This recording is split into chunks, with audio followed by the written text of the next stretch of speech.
Welcome to Rates and Barrels. It's Tuesday, November 22nd. Derek Van Riper here with Eno Saris. On this episode, we wrap up our 2022 positional review series. We are looking at catchers and UT-only players.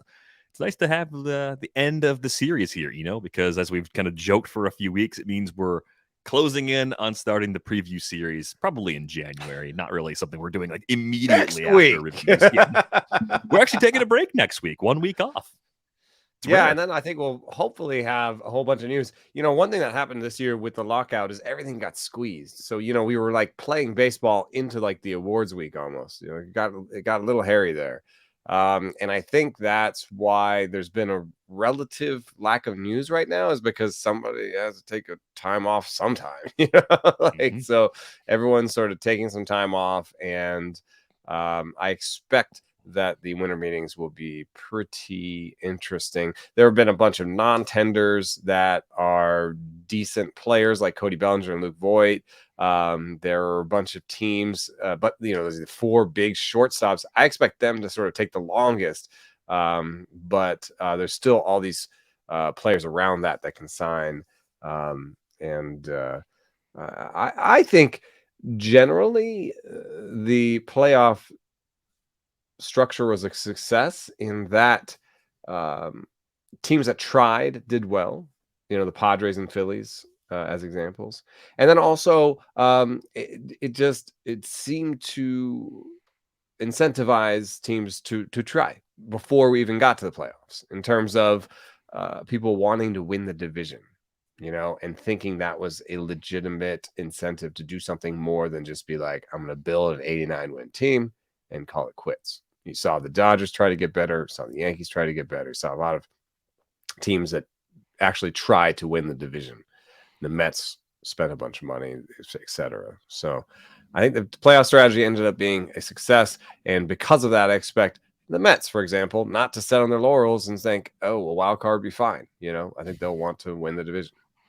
Yeah, and I've thought more about this new format, and I've wondered if once we have expansion, because it seems inevitable that we will get 2 new teams added, I don't know, at some point, maybe in the next 10 years. Like if we're looking ahead, and if I say it's November of 2032, are there 32 teams by 2032? I would probably vote or bet yes in that case. I think so. It's more likely than not. I think franchise fees bring a lot of money into the pockets of current owners. They're going to want money.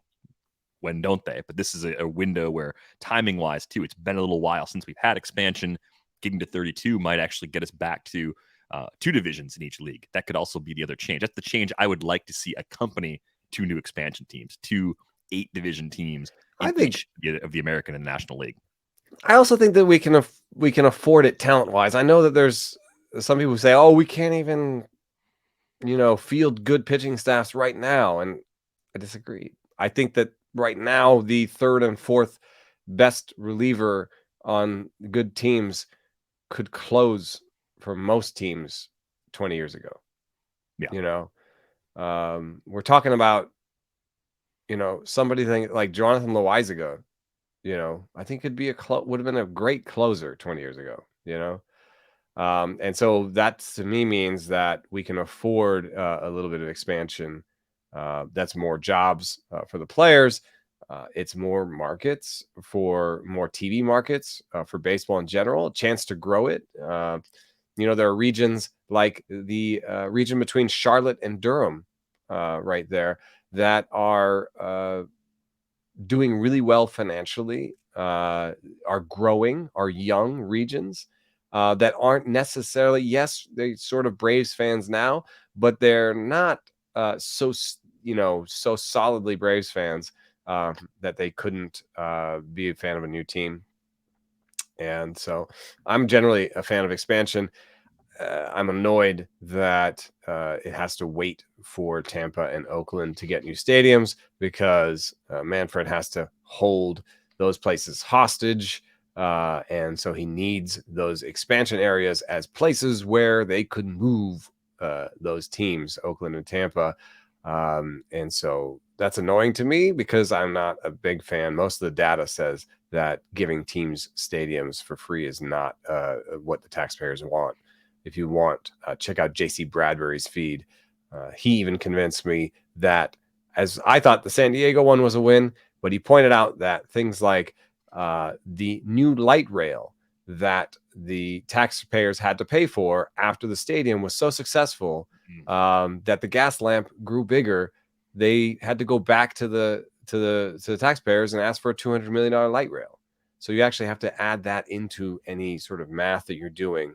The infrastructure costs are bared by the taxpayers as well. So as you grow, you lead to more infrastructure costs. That leads to more taxpayer out of the taxpayers' pockets. So really interesting stuff from JC Bradbury on that. And I'm just generally not a fan of giving teams money for stadiums.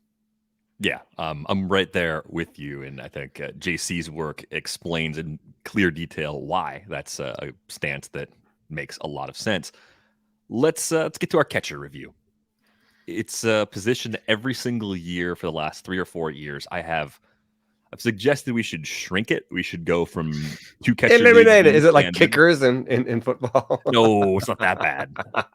It's not that bad, and I'm not even on the get rid of kickers. I'm more of the, hey, a 50-yard field goal shouldn't be worth 5 fantasy points. It's worth 3 real-life points. It should be worth 3 actual fantasy points. Just right, be reasonable right. with your – yeah, just be That's reasonable sort of with like, scoring. Why do we need 2 starting catchers in fantasy baseball when there's pretty clearly 1 starting catcher per team? That is exactly where I'm coming from. And I know the argument I get the most when I put this out there, and it's an annual thing, it's a tradition, right? It's like, oh, it's Thanksgiving. I must complain about the 2 catcher format. And look, I've said airing this, of the grievances. Yeah. I will play. I will play your 2 catcher league. I don't care if the NFBC and Tout Wars, Labor, whatever league we're in, TGFBI, if the rules are 2 catchers, I'll live with it. I'm not going to sit here and complain about it. I put this out there as food for thought because many people listening are either the commissioner of their league or they at least have the ear of the commissioner for their league. And they think about how to play the game in a way that is the most fun. The pushback is always, well, it makes it easier to only have 1 catcher. And my point would be, well, you don't have to eliminate the spot completely. You could just make the second catcher spot a second utility spot. You could take away the catcher spot and add a pitcher spot to make it 13 and 10 instead of 14 and 9. You don't have to make the roster smaller and make the game, air quotes, easier. So the other part of the argument is that finding the best second catcher is not the most fun way to show off how smart you are.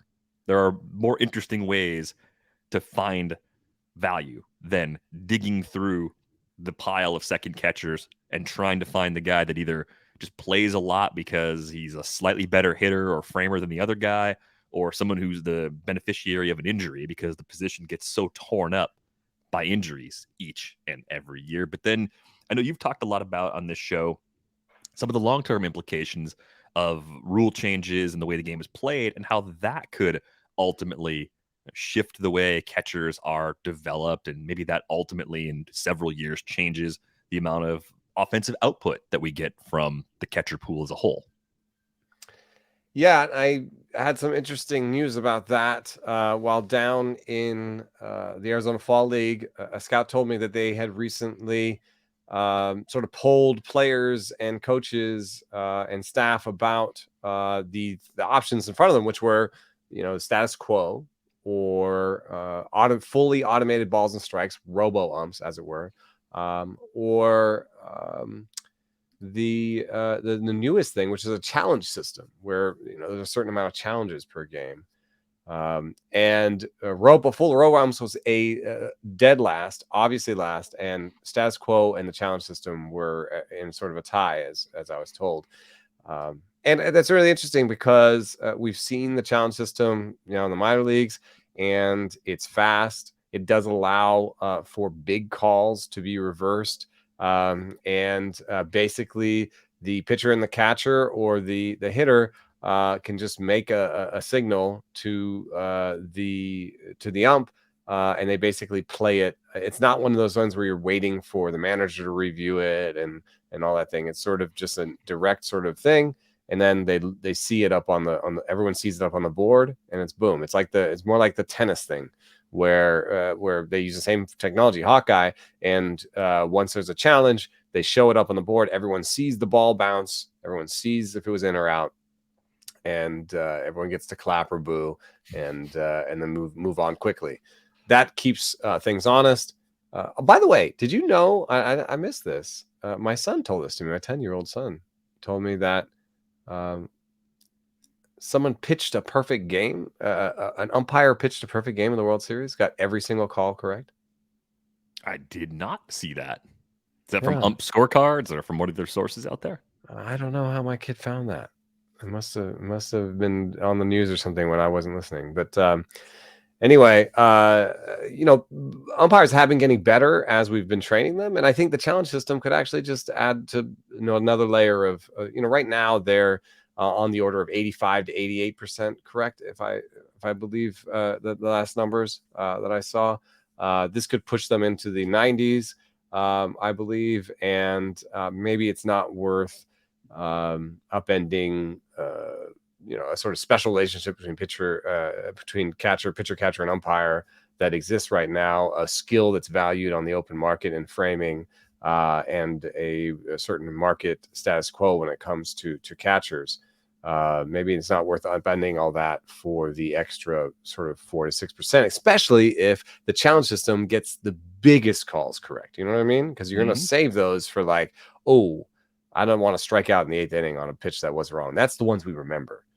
So anyway, in that case, I think it's mostly relevant. One of the biggest busts this year, probably in the catcher market, was Yasmani Grandal, who was picked 100th basically, was supposed to be one of the top 6 catchers or so. Ended up with negative value. A lot of it was, all of it was because of his bat. And in terms of his framing runs, which according to aging curves, age fairly gracefully, he was still a very good framer. Maybe not as good as he was in his peak with the Dodgers, but still a really good framer. I think he'll still be a starting catcher. And then hopefully when these health things get resolved that held him to such a poor batting line, I could see him putting up maybe 400 plate appearances next year with a sort of 230 average and 15 to 17 homers. Probably not a number 1 catcher anymore, but he might be a good pick for that dreaded number 2 catcher that you've been talking about. Oh, if you're going to make me draft 2 catchers, Yasmani Grandal is still very rosterable. I think in your more common, 10-team single catcher leagues, the ESPN, Yahoo leagues that a lot of people play in, he might be a more difficult player to roster. I do think there's a thing happening with the roster for the White Sox that could make it easier for Grandal to stay healthy, and that is the expected departure of Jose Abreu. I know the Padres, as AJ Preller, I'm sure, is like brining a turkey and working feverishly to try and add more to that roster. They have been linked to Abreu as a priority free agent for them. So if you take Abreu out of the playing time mix for the White Sox, I think you have Andrew Vaughn kind of in that first base DH role. But I think you could also get defensive help behind the plate, get a catcher that works with Grandal, take a lot of pressure off of his legs, and let him work more in that first base DH mix. Because when he's healthy, he's still a good hitter. I just think it's been a massive number of injuries that have really reduced his effectiveness here over the past year plus now. But prior to this, he was so consistent year over year. That OBP especially was like a middle of the order sort of OBP. As far as this position goes, the top actually was pretty good. I think Salvador Perez was a player that was easy for me to avoid, even though there were some interesting stories written about changes he had made that made it possible for him to put together a 2021 season that was honestly like so far above where I thought his ceiling was. It was a shocking season. I hope it's the kind of season that even 5 or 10 years from now we still think about as an all-time great offensive catcher season, because it really was. I just thought getting him at the 2-3 turn around pick 30 of a 15-team league, that was too steep when I thought the categorical balance you got from JT Realmuto and even a similar sort of projection with a better average from Will Smith was going to be there 15 or 20 picks later. So I didn't think Sal Perez was going to be bad. I just didn't think he was going to do enough to be worth that pick. And that's kind of how it played out. He was a $15 player, and if you drafted him up that high, it probably didn't ruin you, but there were better ways to use that pick on draft day. Yeah, I mostly avoided that pitfall. It makes me think of, I know this is a total non sequitur, but it's catcher util day, and we may not have a full slate of information to deal, or players to deal with anyway. So I'm going to allow myself this work off of the rundown. But Sal Perez reminds me a little bit of the discourse around Jeremy Pena. And the reason I mention this is because, Chris Crawford wrote a great piece about how Jeremy Pena, there were some warning signs, and in particular, a really bad chase rate, which is something we talk about here a lot. And it's something that we saw even I thought, even when he was going well, especially in the Seattle series, there was a couple times where they got him chasing sliders down off the bottom of the zone a lot. You can see it just in his walk and strikeout rates, a 4% walk rate to a 24% strikeout rate. That's not something that you really want to hang your hat on. But Sal Perez has often had that sort of a profile. His defense keeps him on the field, and then he's over time, added the ability to just slug the crap out of the balls he does connect with. And I think Chris Crawford was talking a little bit about that sort of opportunity for Pena to improve, even while the approach is a little bit rough. I think projecting Pena is going to be really interesting. The projections say he's just basically going to do the same thing again, but he's just coming off a World Series MVP. The inflation is going to be there, and I think it may end up being something where I miss out on Jeremy Pena 2.0 because of years of kind of looking at Sal Perez and looking at players with bad chase rates and sorts of stuff like that.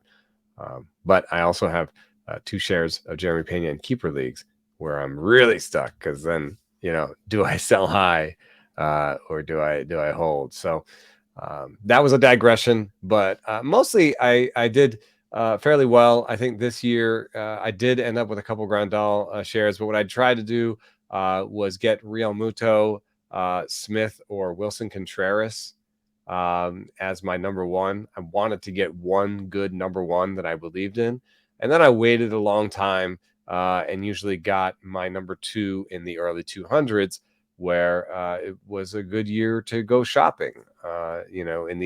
In the early 200s and the late 100s, you got Alejandro Kirk, Christian Vasquez, Elias Diaz, Sean Murphy, Travis d'Arnaud, Gary Sanchez, Adley Rutschman. The average contribution from that group was north of $5. I think that's fine for a number 2 catcher. It gets a lot worse than that. Yeah, so it's pretty messed up because I think the massive injuries that occur at catcher, they're so random. The position is just a constant occupational hazard. So I feel like, aside from minor injuries that pop up, there's also that elevated risk of a devastating injury, which has been reduced, with the new home plate rules from like 8 years ago or 10 years ago now. It's been better for a while. But I'm always worried about foul tips and concussions and different things that can knock players out for longer than you'd expect. I keep looking at this position the same way you just described it, though, where I'm now trying to prioritize someone from the top group, because I don't want to lag in playing time. The playing time falls off so hard as you move further and further down the draft board that you could end up with someone who's very productive on a per plate appearance basis, but they just don't give you enough if you wait too long to address the position. So maybe that falls into like Eric Haas, for example, who had catcher and outfield eligibility.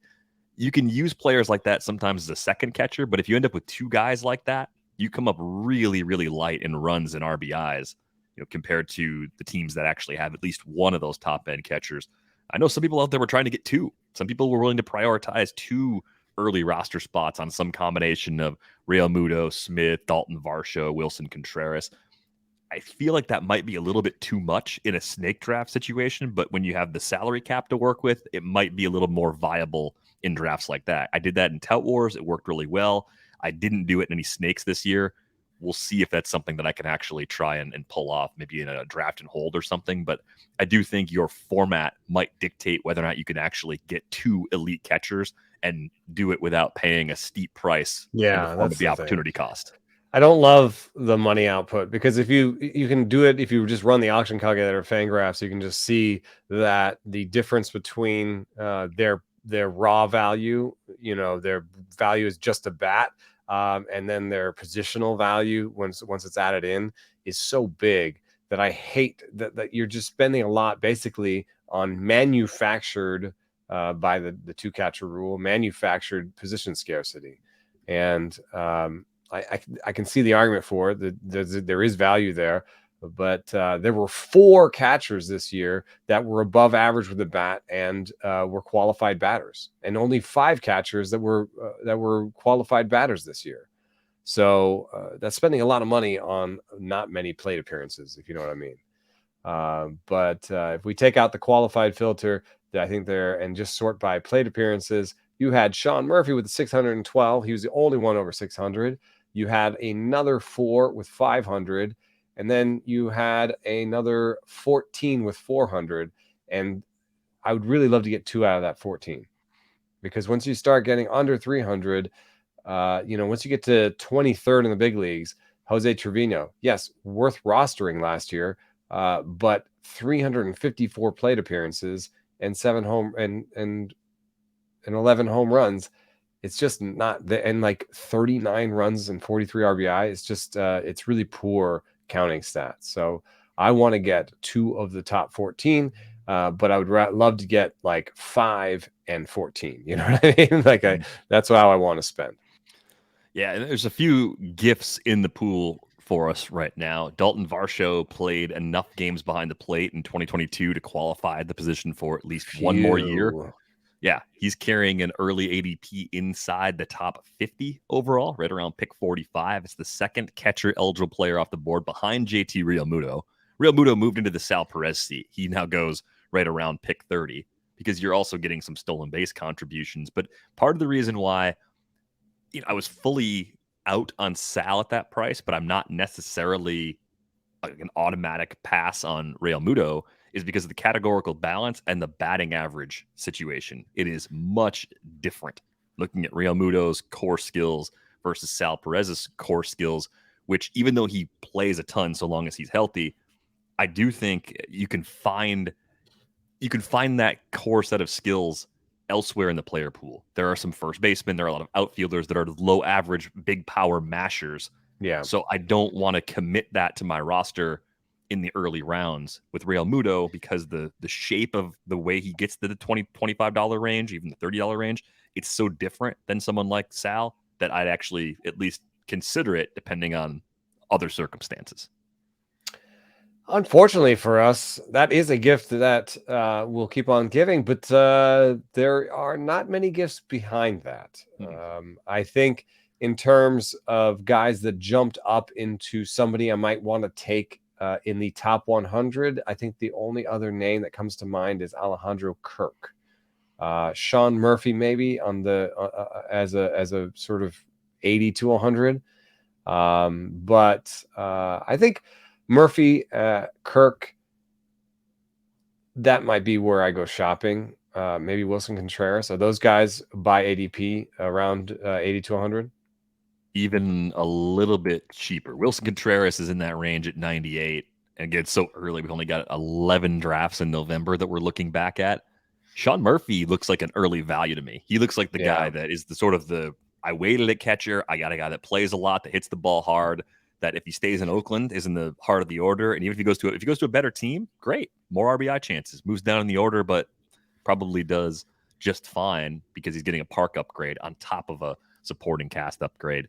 So I do think prioritizing at least one top 7, top 8 catcher, and Murphy belongs in that group for me, even though his current ADP isn't there. That's something I'm definitely going to do. It's not totally unlike how I think about trying to get saves and targeting closers, where it's like I have to get at least one, because if I don't, I feel like I'm going to get punished. I think you actually get punished worse in the catchers. You can throw some darts with relievers, and get a lot luckier, I think, by comparison than you can in the catcher pool. I mean, maybe we get some prospects that emerge to take on larger roles that are cheap right now, right? We don't know if the Angels are going to have a veteran definitely on the roster come opening day along with Logan O'Hoppe, or if it's going to be some kind of timeshare. You could see a guy like that getting better. Maybe the Jays trade a young catcher like Gabriel Moreno. He could end up somewhere else. Maybe Bo Naylor gets a full season in Cleveland, and then you end up getting 450 plate appearances from someone that doesn't currently look like they have that. But it's really tough to rely on that happening this early in the offseason if you're playing draft and hold. And where's Sal Perez himself going? Slight discount at pick 65. So you basically have a toss-up now for the fourth spot among catchers between Adley Rutschman and Salvador Perez. I just wanted to point out that there's a piece from Dave Cameron on Fangraphs in 2013. Catcher aging is a curve, not a cliff. He shows that catcher aging is just the same as any other position, which may surprise some people. Part of that might be that framing skills are mostly immune to aging, as I mentioned earlier. But even offensively, I think they age about the same as other positions. So Sal Perez, he is 32, but he might be interesting to me, especially if he drops like a round off that ADP. I think I might be looking for my catcher in the sort of 80 to 100 and just try to keep my mind open. If Sal Perez drops to 80 in my draft, then I just say, thank you for that. I'll take that. If he doesn't, maybe jump up Sean Murphy once Wilson Contreras goes, because I do not like the drop behind that. Sean Murphy is going to be much more of your traditional catcher. It might be nice to have Alejandro Kirk in there instead of Sean Murphy, but I'm going to be careful that I don't overspend there and just try to catch somebody there. And then I think for my second one, another nice thing is if you do get Alejandro Kirk, he'll pair nicely with your second catcher is almost definitely going to be somebody that just hits 15 homers and hits 230. Like it's really hard to do any better. Yes, there was Alejandro Kirk this last year, but in terms of who I see coming up in the ranks, one of my favorite guys later on is Cal Raleigh. Raleigh actually led catchers in barrel rate last year. And yes, he strikes out too much. So he is probably one of these 230 hitters with 15 to 20 homers. But, other cheaper guys that did really well in barrel rate are Gary Sanchez, obviously same kind of guy. Christian Betancourt, another similar kind of guy. Even someone like MJ Melendez looks like he fits into that high barrel rate, high strikeout rate, low batting average category. Yeah, I do think universal DH and then individual roster situations are important for some of the players at this position. Gary Sanchez might be one of those kinds of guys, depending on what team he's on and what they have available in the DH spot. That could be a path for him. Even Mitch Garver, guys like that hit for enough power can get that extra playing time, and that could be a pretty big edge if you can figure out who those players are, because that's where I think you're going to find a lot of that value after you get through the top 200. Cal Raleigh is kind of like Sean Murphy in terms of how the market's treating him right now, outside the top 150, but I get the sense people realized how good he was over the course of the year, whether you got in very late in the playoffs or in the second half. As soon as you started to look back at the barrel rate, as you pointed out, the underlying numbers were all really good. It seemed like the playing time is really stable for him too. The situation in Atlanta is kind of weird. They still have Travis d'Arnaud. They still have William Contreras. Both are inside the top 15 in terms of positional ADP right now. And I don't think that's only one of them's going to be right? I don't see DH. I don't see as much DH playing time going to whoever's not catching from that group. And I find that to be a really tricky one to figure out. 325 guys, in terms of plate appearances. I mean, maybe that's the best way to keep them both healthy, and the per plate appearance numbers are good. But like I said earlier, I think that just dings you pretty badly in counting stats, especially when you're not getting those guys really, really late. There could be a Marcell Ozuna release in their future. Yeah, but I think they would still try and replace him. They would still potentially either bring in a shortstop because they're a contender type team. Yeah, they're not going to cheap out at that spot. They're not like, oh, it'll just be William Contreras and whoever else is, a little dinged up or whatever. Yeah, so I'm kind of keeping an eye on what they're doing to see if they trade someone. A little surprised that Tyler Stevenson, with all the Yeah, where's injuries, he didn't come going? down above Contreras, above Murphy, above What? Raleigh, around pick 125. I thought there'd be an injury discount. Wow. I like him a lot. That's I just think it's because full of the price. batting average. He's probably a guy who can hit for okay batting average, has a really good hit tool. Yeah, the player that people liked quite a bit going into 2022, who did slide a little bit, is Keibert Ruiz. He ended up being almost a $5 player, so it didn't ruin you if you draft him around pick 150. But he's going a couple rounds later. It's a bad situation right now with the Nationals, clear rebuild, but that might be kind of like what we talked about with Sean Murphy, where there's a high volume of playing time. Now that we have another season, a full season's worth of big league plate appearances from Ruiz, and we look at the quality of the contact, how do you feel about Ruiz's ceiling now compared to how you may have felt about it previously? Because if I remember correctly, you were a little bit of a skeptic about Ruiz when the Nationals acquired him. Yeah, it's funny. I think this is one of those situations where I had no shares of him last year because I thought this would be what would happen. Like okay batting average for a catcher, but no power. I was a little surprised by the 6 steals, but I didn't think he would produce that much value. And I mean, 470. I guess I was wrong. That'd be a fine second catcher, but he was going for more expensive than most second catchers. Like he was going 141. I was trying to get my second catcher like 230. You know what I mean? So I didn't have any shares, but it's important to keep your mind open in these situations and be like, where's he going now? 180. Yeah. So now I like him a little bit more. You know what I mean? Like as game. he drops. Plus, there's a rule change that benefits him. When I looked, I had +7 hits for Keibert Ruiz, looking just at last year's spray charts and where people won't be able to play defenders anymore next year. And so I had an extra 7 hits on the board for him, which could bring him to that projected 265 average. I don't know if I believe that projected 16 homers, but if you're going to give me a 265, 270 average from a pull lefty that makes a ton of contact, and if I paired him with Sean Murphy, I feel like I would get a lot of playing time, a decent amount of runs in RBI, and I would smush that batting average together and do fine. So like a really lovely duo for me next year, and hopefully, my NFBC main competitors are not listening right now, because I would love to come away with Sean Murphy and Keibert Ruiz as my 1-2.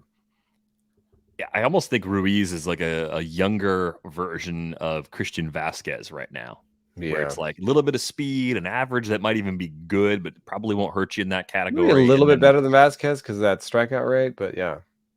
In terms of where the 5x5 comes from, though, I think that's yeah. kind of what I expect him to do. And Vasquez is one of those players I gravitate towards as a second catcher a lot. I mean, he's a free agent now, right? So could end up in another situation where he plays a ton, and he's cheap right now. So I would say of the discounted catchers, decent one. That's one that I like for draft and hold if you're doing those early drafts now or next month. I listed him as a potential free agent value because the contract crowdsourcing by the Fangraphs readers put him at 1 year and $8 million, and I have him projected as easily a top half starting catcher. So to get somebody like that for a 1 year deal, even if it's 10 million, I think there's teams that are going to jump at that. Teams that could do that. I think the Astros. I know they just had him. I think, they would have an inside, bet on whether or not he's good. The Cardinals, the Giants, the Rockies have by Fangraphs have the worst catching situation in baseball. The Cubs, are they going to just go with Yan Gomes? So, there are a lot of teams that could sign him. The Brewers right now have Victor Caratini as their starting catcher. So, which is only the 23rd worst. If it's in the 23rd best, like they might just go with that. But anyway, those are a bunch of teams that could sign Christian Vasquez and make him their starting catcher, tomorrow.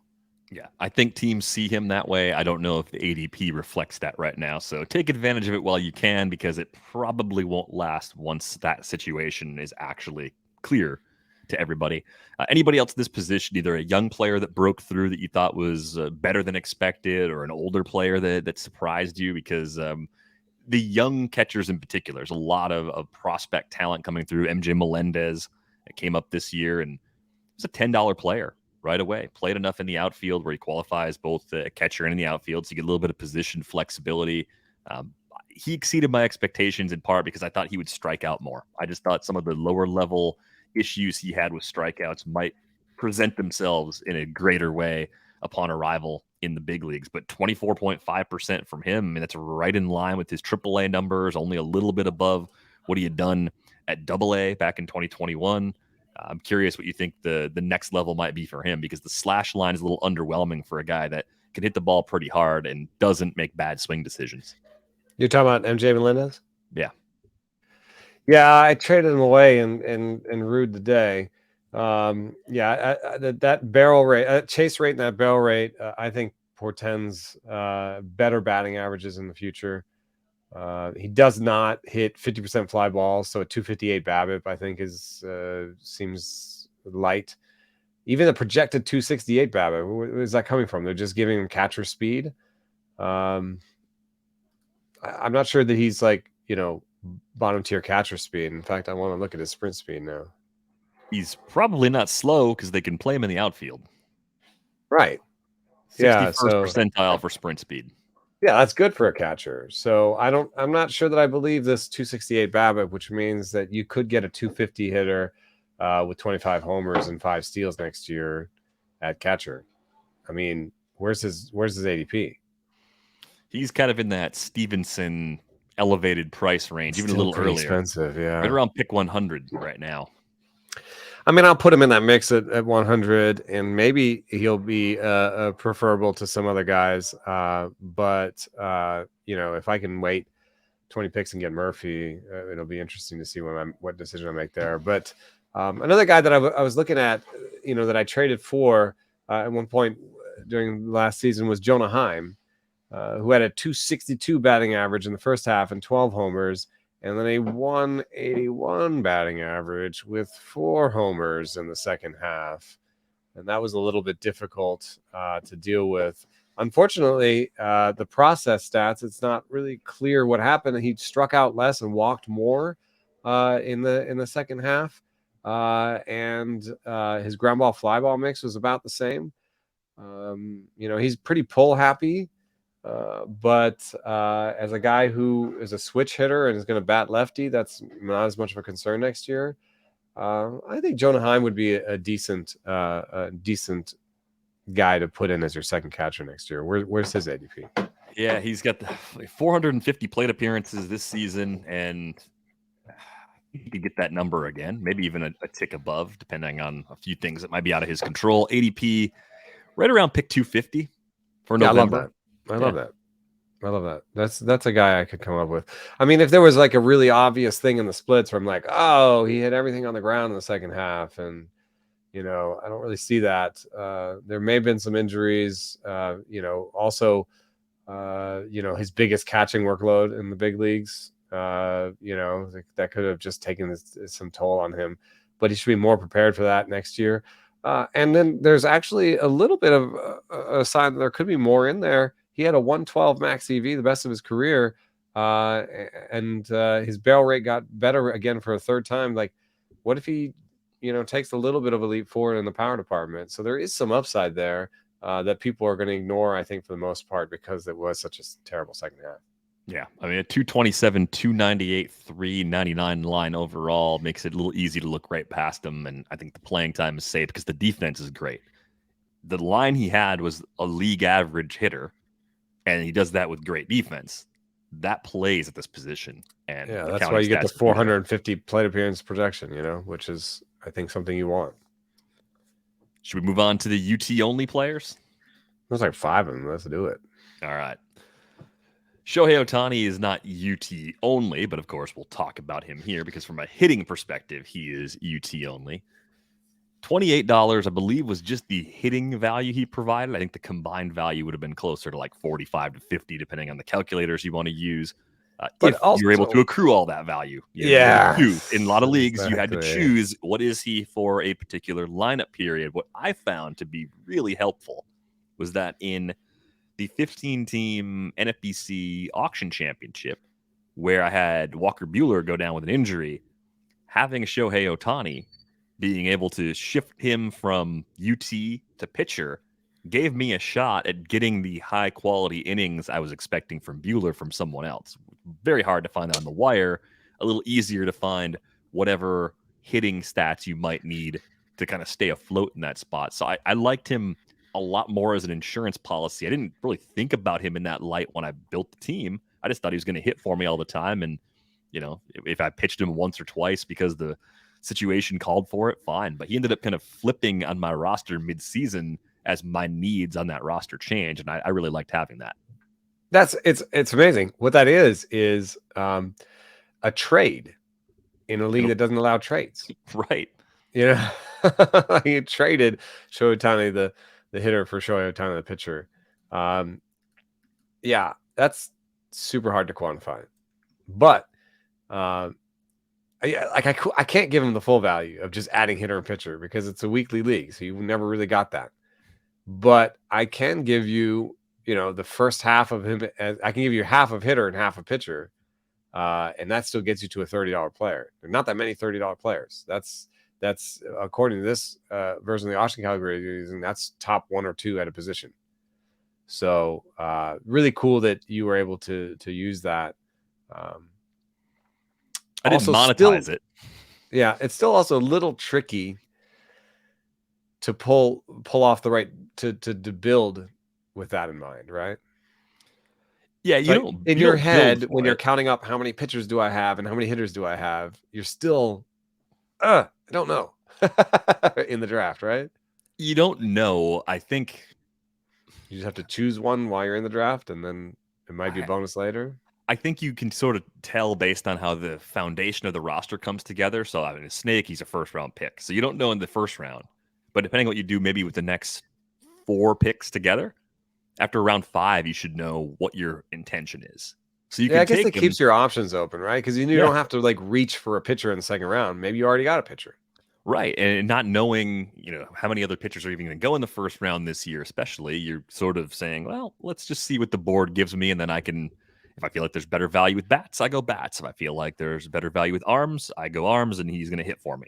That's fine. So you get that on draft day if you, again, kind of understand that you have different paths you can follow. And then you get it in season as more of an insurance policy. Again, all of this is out the door if he's daily. I have him as a keeper in a daily league where I can switch him from hitter to pitcher, and there's nothing you could give me for him. Do you think he's an angel? Number 1 player. 2023, this is one of the big questions of the offseason. Simple yes, no. Is he still a member of the Angels on opening day of 2023? Well, I just feel sorry for Perry Minasian because, he takes over this gig. He gets GMs. He's finally gets to be a GM, and it's a big deal. And, he got 2 of the best players in baseball, and he's trying to win. I just, now you're like, the GM is fighting probably in conversations to be like, no, give me another shot. Be one last year. The owner is probably saying, we want to give, this is how I think owners think when the owner wants to buy. We want a clean balance sheet. I think we saw that with Juan Soto, right? Yeah, I was going to ask, is Soto your best recent evidence of a team that was going to go up for sale, just making it as easy as possible? The Marlins traded all those guys before the sale, right? And they did that before they sold a couple times too, though, right? Yeah, I think that's the general thing. You like the new ownership doesn't want to come in and sell players. It's not the way you would endear yourself to the fan base, to come in and tear everything down. If someone else does that for you, and then you get to build it back up, you get to be the hero. Yeah. I might have the chances that Ohtani is traded this offseason higher than most. I think somewhere between 33 and 50%. Okay.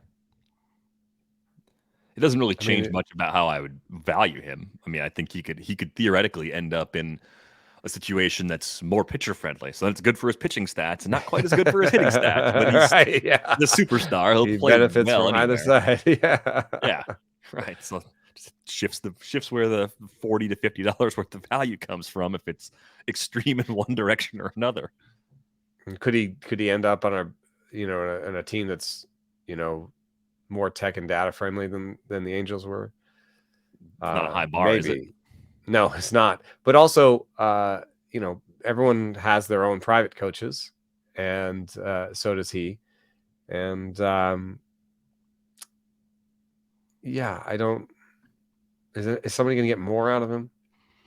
Could someone convince him, to play more, like hit more? What else do we want from him? He's over 600 plate appearances each of the last 2 seasons.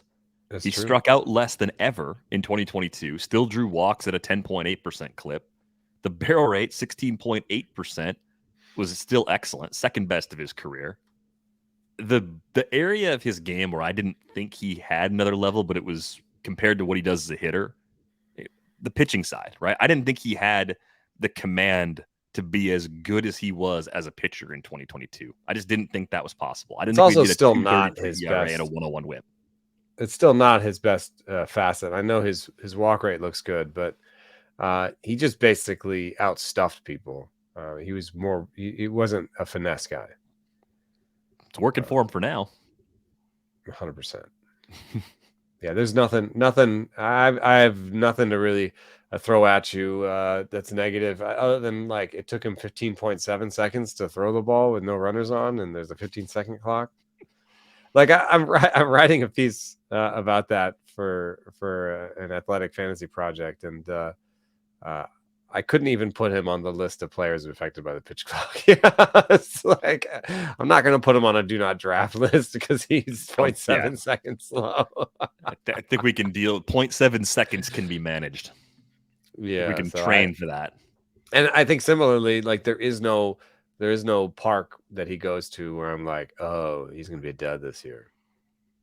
No, because the Rockies aren't trading for him, so that's the only park where I would be terrified. The other park and where the pitcher side, the Great American Ballpark, homers, the Reds aren't doing it. So yeah, it's just there's no realistic extreme hitters. What if he went to the Giants and it hurt his power a little bit? It would give me more confidence in the ratios. Oh my god, being close to what he just did. And maybe as a pitcher, he would just could he do better than a 2.33 ERA? That's probably not. I wouldn't expect that, but it's amazing and easily still. Also, I think he could play all right in San Francisco. He has a 17% barrel rate. Like and 119 max EV. Like he has really, really great raw power. This is the best athlete in baseball today, and this is a guy who could hit splash hits down the line like Barry did, and then he also has that right center power, which I don't think will end up. Not right center power, oppo center power. That's not going to end up in triples alley. That's more pull side. So he's going to hit it out, in left field as opposed to right field a lot of times. And I don't think he'll get who got screwed by triples alley was Brandon Belt. I mean, he probably left 100 homers on the table, compared to playing somewhere else. Yeah, that's it's an interesting thought. I mean, there's a handful of other teams where you could definitely see them having the prospects necessary to pull it off, and it's only for 1 year. But I assume the team that trades for him also makes the move to go ahead and give him a boatload of money to extend him too. It's probably not we're giving you a bunch of prospects and then we're going to miss out on him for the next 7 or 8 years. I kind of think it's A plus B for whoever ends up. And even if it doesn't happen right away, it'll be like, yeah, come here and fall in love. Yep. I think you're exactly right about that. Bryce Harper is a UT only player, and it's further complicated by the surgery he's going to have, right? So elbow surgery on schedule for Wednesday, tomorrow, November 23rd. And at the time this was first reported, Dave Dombrowski said he was unsure if it's going to be Tommy John or another type of procedure to repair the tear in Harper's UCL. But by most accounts, Harper's going to miss several weeks to begin the 2023 season. That appears to be the most likely outcome at this point, does it not? Yes, I'm trying to find what I saw here. John Rogale, who does TJ surgery analysis, he is at MLB player ANALYS. He's got a whole database of Tommy John surgeries. He says if he's a regular UCL construction, it's sort of 6 to 8 months. There's a new thing called an internal brace, where they leave a brace in there, and it can that's I think what Tyler Glasnow did, and it can kind of speed up the process, but it in this case, John says it's the same time frame. So looks like 6 to 8 months. You're hoping that you don't hear anything about TJ or internal brace, and it's something lesser of a cleanup. But if it's 6 to 8 months, that's a little rough, dude. That's he only earned $15 by this auction calculator last year because of all the time he missed, and I can't imagine he does any better next year. You're talking about coming back in June or July. Right. Even if everything goes well, he's feeling great, and we saw it in the postseason, right? That's a long time to wait. And in leagues with no IL spots, that's a very challenging proposition to manage your roster for multiple months without one of your players. It's just a very tough thing to do. So I don't know if I'll have a lot of Harper in 2023. Hopefully, we'll get some clarity soon, though, with the surgery coming up tomorrow. Fortunately, the UT only players, it seems like this group's a little smaller than we're accustomed to. JD Martinez still fits into this bucket. It was a $12 season from him. I do wonder if there's going to be one more good JD Martinez season in these next few years before he calls it a career. He's 35 now. 596 plate appearances to me is kind of a big number for him in 2022, just given some of the concerns people have had about his durability. But look back at what he's done since 2018. Over 600 on 3 occasions, the 596 in 2022, and the 60-game season in 2020, he played 54 out of 60 games. So he's become a little more durable with the heavier DH tilt to his playing time. Unfortunately, he still has a right center, bat path. He's actually a righty, so it's right center. he still has that oppo center bat path, and I know that Tommy Pham, both publicly and privately to me, has been talking about, like, I need to become a pull side barrel hitter because oppo home runs are dead, and we talked about this on this podcast, how oppo home runs are down twice as much as pull home runs. And I also know that Tommy Pham is a guy who talks about these sort of things with the other hitters on his team. So I would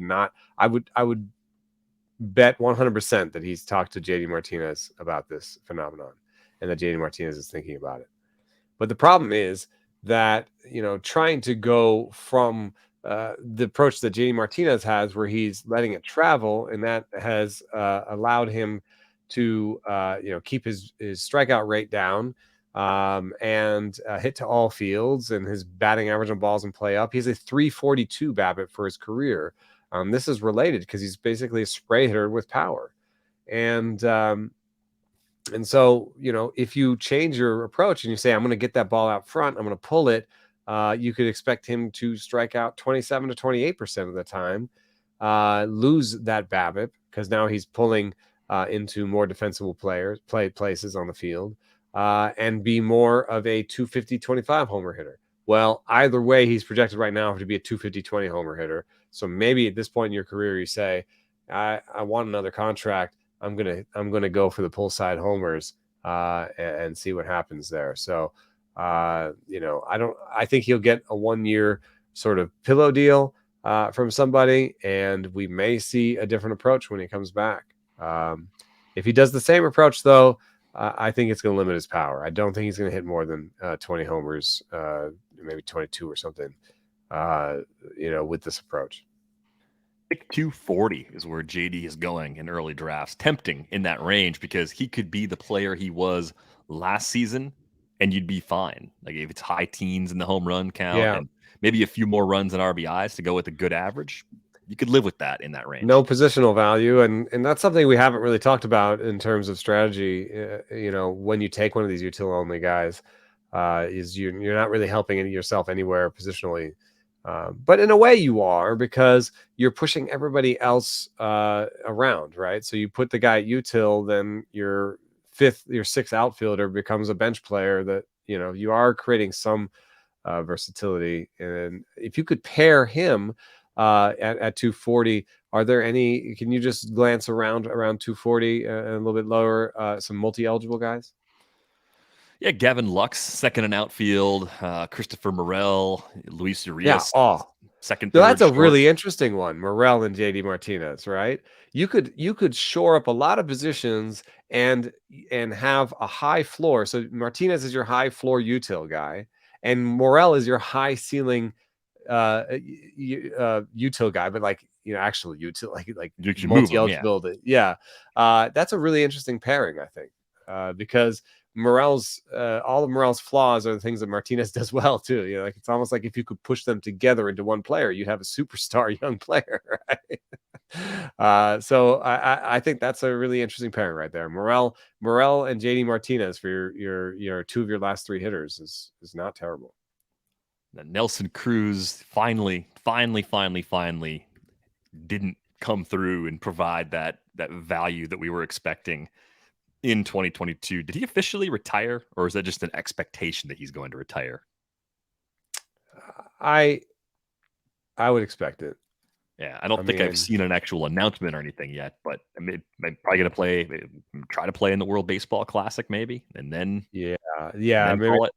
Like if he has like a great WBC, maybe he gets approached with an offer or something. But 42 years old, his projection is for basically just above league average with the bat, which at DH, there's some value there, but we know that at 33, projected bounce backs are not super believable. So at 42, there's a lot of people on teams saying no, we think he's done. So I don't know that I would make him part of my plans unless it was just a stash and pray situation. A little bit different is Franmil Reyes at 27. He did play a little bit better with the Cubs, walked a little bit more, struck out a little bit less, swung and missed a little bit less. He also hit more grounders, didn't hit for a ton of power in either place. The same, like 137 ISO with Cleveland, 154 with Chicago. That's not the 250s that you were looking at before. I don't really have like a great answer for you about what his way forward is, but I'm not going to take a 27-year-old that has basically one bad year on his resume and write him off. So I'm a little bit more interested in Franmil as a bounce back candidate late in drafts. Yeah, and it's a handful of teams that, even if they're not really clear contenders for this season, could take a chance on him cheap and then flip him just for a low-level pitching prospect at the deadline to a team that wants to add right-handed pop. The Reds, the Tigers, the Brewers, because they're replacing Andrew McCutchen, maybe. They got a lot of outfielders they got to figure out. Probably could be some trades in Milwaukee this offseason. The Rockies. Can you imagine how excited everybody would be about Franmil Reyes getting a chance in Colorado? Basically free right now, ADP outside the top 400 early on this draft season. Yeah, I mean, the Pirates. There's a lot of teams that would take a chance on him and give him some playing time, I think. So, yeah, I think it is. You have to go further than 240. I mean, this is NFBC final hitter type stuff where you, and it's actually interesting in not in draft and holds as much, because then you're taking the chance where he's not a full-time player this year, and that's a real risk. But if you were taking an early draft right now where he was your final hitter, you would know in the first FAAB period if you wanted to keep him, basically, right? Like you'll know in 3 weeks if you want to keep him on your team or not. Yeah, I don't think it's hard. In leagues where you can make moves, it's even more appealing. If we know where he's playing, it might be easier to make a call on his chances of sticking all season long. Not knowing where he's going, it could be a good team that wants to get a look. They might be quicker to let him go, and then you end up in that situation where he doesn't have a job, or it takes some time and it just turns into a complete mess. But really surprised that he collapsed as quickly as he did. So someone will give him an opportunity in 2023. That is going to do it for this episode of Rates and Barrels. A few things before we go. There is a Black Friday special happening right now. Theathletic.com/rates and barrels should get you that offer. It is $1 a month for the first year. Best offer that we put out throughout the year. So you can get that.